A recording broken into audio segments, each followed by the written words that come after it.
തിരുവല്ലയിലെ പമ്പാ നദിയിൽ തുണി കഴുകുന്നതിനിടെ ഒഴുക്കിൽപ്പെട്ട വീട്ടമ്മയെ സ്വന്തം ജീവൻ പണയപ്പെടുത്തി രക്ഷപ്പെടുത്തിയ അഗ്നിശമന സേന ഉദ്യോഗസ്ഥന്റെ ധീരത ഇപ്പോൾ നാടിനാകെ അഭിമാനമായി മാറിയിരിക്കുകയാണ്.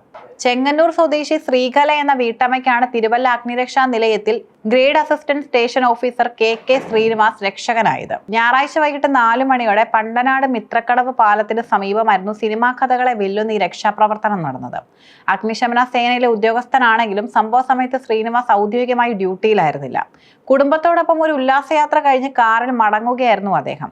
പണ്ടനാട് മിത്രക്കടവ് പാലത്തിന് സമീപം എത്തിയപ്പോൾ പാലത്തിന് മുകളിൽ ഒരു കൂട്ടം ആളുകൾ പരിഭ്രാന്തരായി നിൽക്കുന്നത് അദ്ദേഹത്തിന്റെ ശ്രദ്ധയിൽപ്പെട്ടു. എന്തോ അത്യാഹിതം സംഭവിച്ചിട്ടുണ്ടെന്ന് മനസ്സിലാക്കിയ ശ്രീനിവാസ് ഉടൻ തന്നെ കാർ നിർത്തി പുറത്തിറങ്ങി. നദിയിലേക്ക് നോക്കിയപ്പോൾ പാലത്തിന് ഏതാണ്ട് 50 മീറ്റർ അകലെ നദിയുടെ മധ്യഭാഗത്തുള്ള ഒരു മണൽപ്പുറ്റിൽ ഒരാൾ തങ്ങി നിൽക്കുന്നത് കണ്ടു. നദിയിലെ കുത്തൊഴുക്കിൽപ്പെട്ട് ഒഴുകിപ്പോയ ശ്രീകല ഭാഗ്യം കൊണ്ടാണ് ആ മണൽപ്പുറ്റിൽ കുടുങ്ങിയത്. കരയിൽ നിന്നുള്ളവർ വടം എറിഞ്ഞുകൊടുത്ത് ശ്രീകലയെ രക്ഷിക്കാൻ ശ്രമിച്ചെങ്കിലും കുത്തൊഴുക്ക് കാരണം അത് വിജയിച്ചില്ല. ഒഴുക്ക് ശക്തമായതിനാൽ മണൽപ്പുറ്റിൽ നിന്നും ശ്രീകല ഏത് നിമിഷവും നദിയിലേക്ക് വീണു പോകാമെന്ന അവസ്ഥയിലായിരുന്നു.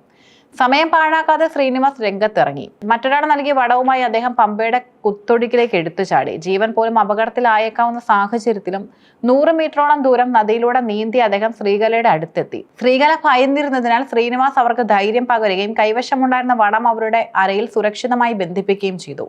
തുടർന്ന് അവരെയും ചേർത്ത് പിടിച്ച് ശക്തമായ ഒഴുക്കിനെ വകഞ്ഞുമാറ്റി അദ്ദേഹം സുരക്ഷിതമായി കരയിലേക്ക് നീന്തി കയറി. അനുഭവ സമ്പത്തും ശരീരക്ഷമതയും ഒത്തുചേർന്നപ്പോൾ ഒരു വലിയ ദുരന്തം അവിടെ ഒഴിവാക്കപ്പെട്ടു. ഇന്നലെ ഞങ്ങൾ ഫാമിലിയായിട്ട് മൺറോത്തുരത്തിലേക്ക് ഒരു ഉല്ലാസയാത്ര പോയതായിരുന്നു. പോയിട്ട് തിരിച്ചു വരുന്ന വഴിക്ക് മിത്രമടം പാലം കയറി ഇപ്പുറത്തേക്ക് വന്നപ്പോഴത്തേക്കും അവിടെ 2-3 ആൾക്കാർ ഒരു കയറൊക്കെ ആയിട്ട് ഓടുന്ന പോലെ കണ്ടു. അപ്പോൾ വണ്ടി നിർത്തി എന്താണ് സംഭവം എന്ന് അന്വേഷിച്ചപ്പോൾ ഒരു സ്ത്രീ വെള്ളത്തിൽ പോയി എന്ന് പറഞ്ഞു. അപ്പോൾ ഇറങ്ങി നോക്കിയപ്പോഴത്തേക്കും പാലത്തിന് താഴെ ഭാഗത്തായിട്ട് സ്ത്രീ ഒരു മൺതിട്ടയിൽ നിൽക്കുന്നതായിട്ട് കാണപ്പെട്ടു. ഞങ്ങൾ കയറൊക്കെ എടുത്തെറിഞ്ഞ് ആൾക്കാർ എറിയാൻ നോക്കുന്നുണ്ട്, പക്ഷേ ആ സ്ത്രീയുടെ അടുത്തേക്ക് എത്തുന്നില്ലായിരുന്നു.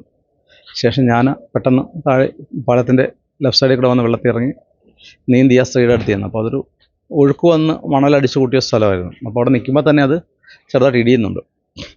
അപ്പോൾ വേറൊരാൾ കയറിട്ട് തന്നു.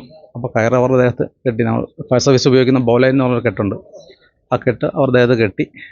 പിന്നെ വേറൊരു കയർ ഇട്ട് തന്നിട്ട് അത് നമ്മുടെ അടുത്തേക്ക് എത്തിയില്ല. പിന്നെ ഞാൻ നീന്തി ചെന്ന കയർ രണ്ടാമത് വീണ്ടും എടുത്തിട്ട് വന്ന് ഈ കയറുമായിട്ട് കൂട്ടിക്കെട്ടിയതിന് ശേഷമാണ് താഴെ നിന്ന് 2 പേര് വലിച്ച് ഞാൻ ആ സ്ത്രീയെ പുറകിൽ നിന്ന് പിടിച്ചോട്ട് ലിഫ്റ്റ് ചെയ്ത് അവർ പിടിച്ച് വലിച്ച് കരയ്ക്ക് കയറുകയാണ് ഉണ്ടായത്.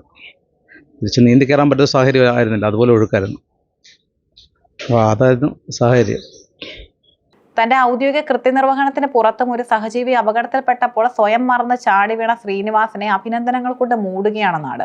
തിരുവല്ല മലയിന്ദ്ര സ്വദേശിയായ അദ്ദേഹത്തിന്റെ ഈ ധീരപ്രവൃത്തിയെ അഗ്നിശമന സേനയും വലിയ ആദരവോടെയാണ് കാണുന്നത്. തിരുവല്ല അഗ്നിരക്ഷാ നിലയത്തിൽ വെച്ച് നടന്ന ചടങ്ങിൽ സഹപ്രവർത്തകർ അദ്ദേഹത്തെ പൊന്നാട അണിയിച്ച് ആദരിച്ചു. ഒരു ചെറിയ അശ്രദ്ധ പോലും വലിയ ജീവഹാനിക്ക് കാരണമായേക്കാവുന്ന പമ്പാ നദിയിൽ സ്വന്തം സുരക്ഷ നോക്കാതെ ശ്രീനിവാസ് നടത്തിയ ഇടപെടൽ സേവന സന്നദ്ധതയുടെ ഉത്തമ ഉദാഹരണമാണ്. അപകടത്തിൽപ്പെട്ട സ്ത്രീകളെ സംബന്ധിച്ചിടത്തോളം ദേവദൂതനെ പോലെയാണ് ശ്രീനിവാസ് അന്ന് അവിടെ എത്തിയത്. തിരുവല്ലയുടെയും അഗ്നിശമന സേനയുടെയും ചരിത്രത്തിൽ ഈ ധീരമായ രക്ഷാപ്രവർത്തനം എന്നും സ്മരിക്കപ്പെടും.